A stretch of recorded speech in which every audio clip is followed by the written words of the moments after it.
나는 전능하신 아버지 하나님 천지의 창조주를 믿습니다. 나는 그의 유일하신 아들 우리 주 예수 그리스도를 믿습니다.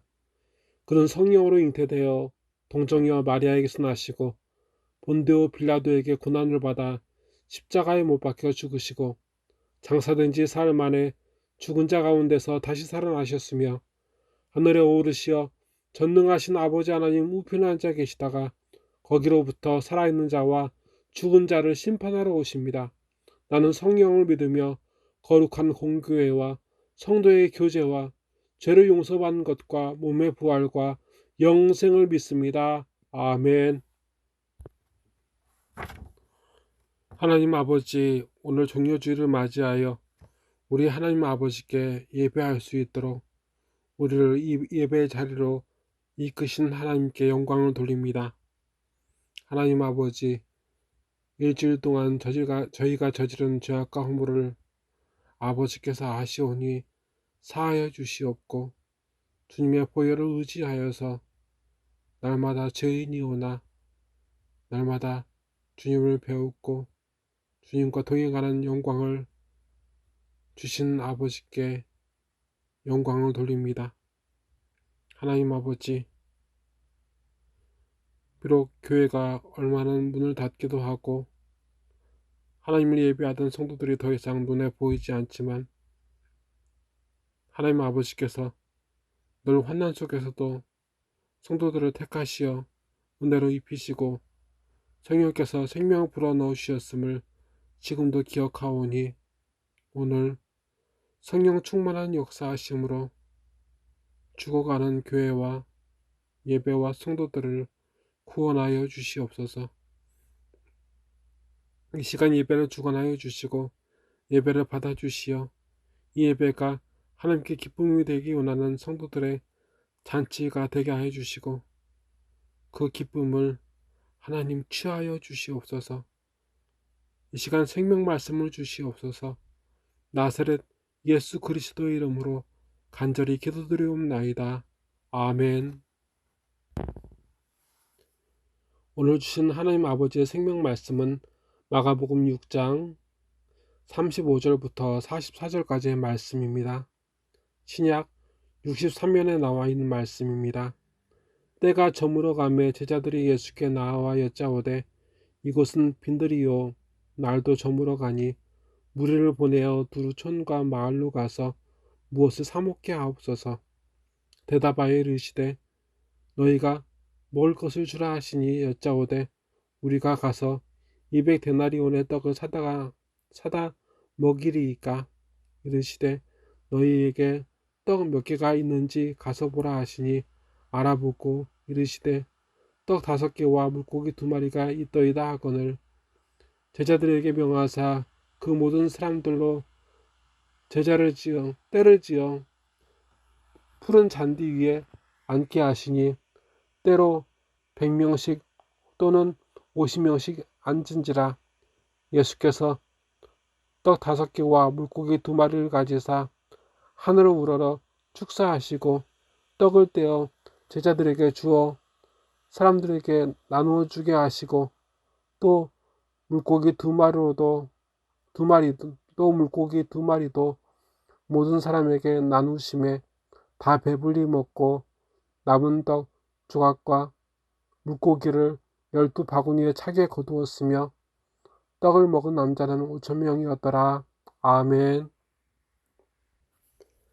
우리 예수님께서 예수님을 기다리고는 사모하는 이들의 아픔과 그 방황과 그 삶을 함께 아파하셨습니다. 그리고 그들을 향한 하나님의 말씀을 먹여 주셨습니다. 저녁 식사 때가 되어 그들을 근처 마을로 보내어 식사하게 하자는 제자들에게 예수님께서는 너희가 먹을 것을 주라 하셨습니다. 예수님께서 불치병 고치실 때 돈을 요구하신 적이 없으시고 예수님께서 귀신을 몰아내실 때 돈을 요구하신 적이 없으십니다. 그래서 예수님께서는 돈이 없습니다. 게다가 제자들은 예수님의 제자 되기 전엔 배를 가지고 물고기를 잡는 어부로 그리고 세관에서 많은 돈을 버는 세리였지만 오늘 그들에겐 물고기 2마리와 보리떡 5개뿐입니다. 그런데 지금 이곳에 있는 사람들은 성인 남자만 5,000명입니다. 어떤 제자는 일꾼이 200일 동안 일하고 한 푼도 쓰지 않는다는 전제하에서 모을 수 있는 돈으로 떡을 사면 가능하다고 합니다. 하지만 이 제자에게서도 그만한 돈은 없어 보입니다. 예수님께서는 제자들에게 지금 가지고 있는 것이 무엇이 있는지 물어보셨습니다. 떡 5개와 물고기 2마리 그뿐이었습니다. 그런데 도무지 답이 없는 그 상황에서 제자들은 예수님의 말씀을 믿고 순종하는 것 외에 다른 어떤 해답이 없음을 믿었습니다. 그래서 예수님께서 시키시는 대로 그 수많은 사람을 100명씩 혹은 50명씩 앉혔습니다. 그리고 떡 5개와 물고기 2마리를 예수님께 갖다 드렸습니다. 예수님께서는 하늘 우러러 축사하시고 그것들을 떼어주셨고 나누어 주셨습니다. 말씀은 그곳에 있었던 사람들이 배불리 먹고 광주리에 모아졌을 때 12광주리나 남았다고 하셨습니다. 믿음이 아니면 도무지 이해할 수 없는 일입니다. 오늘은 종려주일입니다. 고난주간의 시작으로 우리 예수님께서 모든 사람들의 죄악을 대속하시기 위하여 고난당하시고 죽임당하시는 날들을 기념하여 지키는 날의 시작입니다. 그런 주간의 시작입니다. 이 종려주일에 무슨 일이 있었는지 아십니까? 예수님께서 예루살렘 성으로 들어가실 때 그곳에 살던 사람들은 자기 겉옷을 카페처럼 예수님께서 지나가시는 길바닥에 깔았습니다. 그들 중엔 채무에 시달려 집에서 쫓겨나 겉옷 한 벌로 살아가는 사람도 있었습니다. 그리고 여러 가지 힘들고 지친 고난과 환난에 처한 사람들도 분명히 있었습니다. 그들은 종려나무 가지를 흔들었고 이렇게 예수님을 맞이했습니다. 호산나 다윗의 자손이여, 호산나는 이제 우리를 구원하소서 라는 뜻입니다. 도무지 극복할 수 없는, 감당할 수 없는 현실에서 그들의 소망은 예수님밖에 없었습니다. 그들과 제자의 공통점은 예수님을 의지하는 믿음 외에 그 어떤 선택지도 없다는 것을 인정했다는 점에서는 공통점이 있습니다. 누구에게나 이런 환난은 꼭 옵니다. 믿음이 아니고서는 감당할 수 없는 현실의 고통이 꼭 옵니다. 그런데 예수 믿는 믿음이 아니고서는 감당할 수 없는 현실이 왔는데 절망하고 탄식합니다. 이유는 하나입니다. 예수님을 믿지 않기 때문입니다. 물고기 2마리와 떡 5개로 성인 남자만 5,000명을 먹인다는 게 이해가 됩니까?